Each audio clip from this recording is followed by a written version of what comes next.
Le ministère de l'Agriculture du Québec a congédié un lanceur d'alerte ayant 32 ans d'expérience au MAPAQ, l'agronome Louis Robert, une sommité dans son domaine.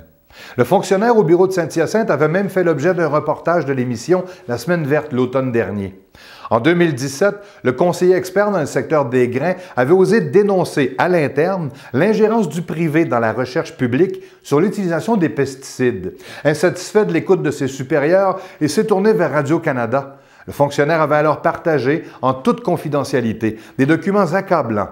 Le ministre de l'Agriculture, André Lamontagne, a répondu sur sa page Facebook qu'il a été informé par la direction du MAPAQ de la décision de congédier l'employé en question. Il écrit « À la lueur des faits qui m'ont été présentés, j'ai accordé toute ma confiance au gestionnaire du ministère. En aucun temps, je n'ai moi-même demandé le congédiement de l'employé. » Le président de l'Éviande du Breton, Vincent Breton, a officialisé l'abandon de la participation des fermes de l'entreprise au programme de l'assurance stabilisation des revenus agricoles, l'ASRA, programme d'assurance de la Financière agricole du Québec qui protège les entreprises agricoles contre les fluctuations des prix du marché et des coûts de production.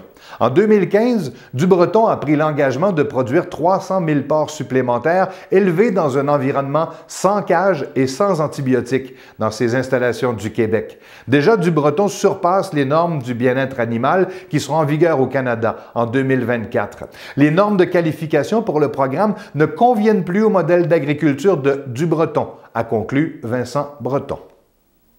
Le président de la Fédération des producteurs de grains du Québec, Christian Overbeck, demande au gouvernement de s'engager à mettre en place les mesures appropriées pour corriger l'écart compétitif qui les sépare de leurs concurrents américains. La Fédération des producteurs de grains affirme que l'industrie québécoise subit un écart compétitif défavorable de plus de 105 000 $ par ferme, malgré une hausse continue de sa productivité.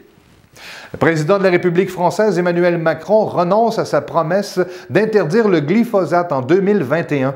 Le président de la République a déclaré que la France ne parviendrait pas à se passer totalement de cet herbicide controversé d'ici 3 ans, un engagement qu'il avait pris personnellement. Est-ce qu'on peut dire il n'y aura plus du tout de glyphosate dans 3 ans? Impossible. Je ne vais pas vous mentir, c'est pas vrai. Pourquoi? Parce que si je le fais, je parle, et c'est pour ça que c'est à moi de le faire, je ne vais pas mettre le ministre en porte-à-faux par rapport à des engagements que j'ai pris. Si je vous disais ça, c'est simple, je tue complètement certaines filières.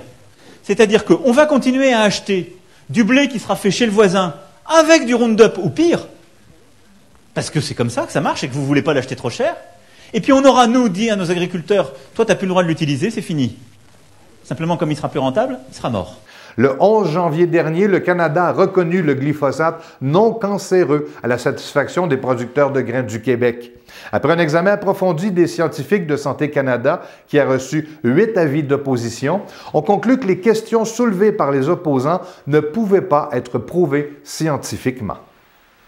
L'Agence canadienne d'inspection des aliments mènera au cours de l'année une importante campagne d'échantillonnage aléatoire pour repérer les huiles d'olive adultérées qui pourraient s'être frayé une place sur nos tablettes. Les récoltes désastreuses dans les oliveraies italiennes, grecques et portugaises l'automne dernier rendront les produits en provenance de ces pays plus vulnérables à la fraude au cours des prochains mois, préviennent les experts. Et le Salon de l'industrie de la machinerie agricole du Québec, qui a célébré son 25e anniversaire, a été un franc succès, alors que plus de 20 000 visiteurs ont apprécié près de 1800 kiosques liés à l'agriculture. On se laisse sur ces images.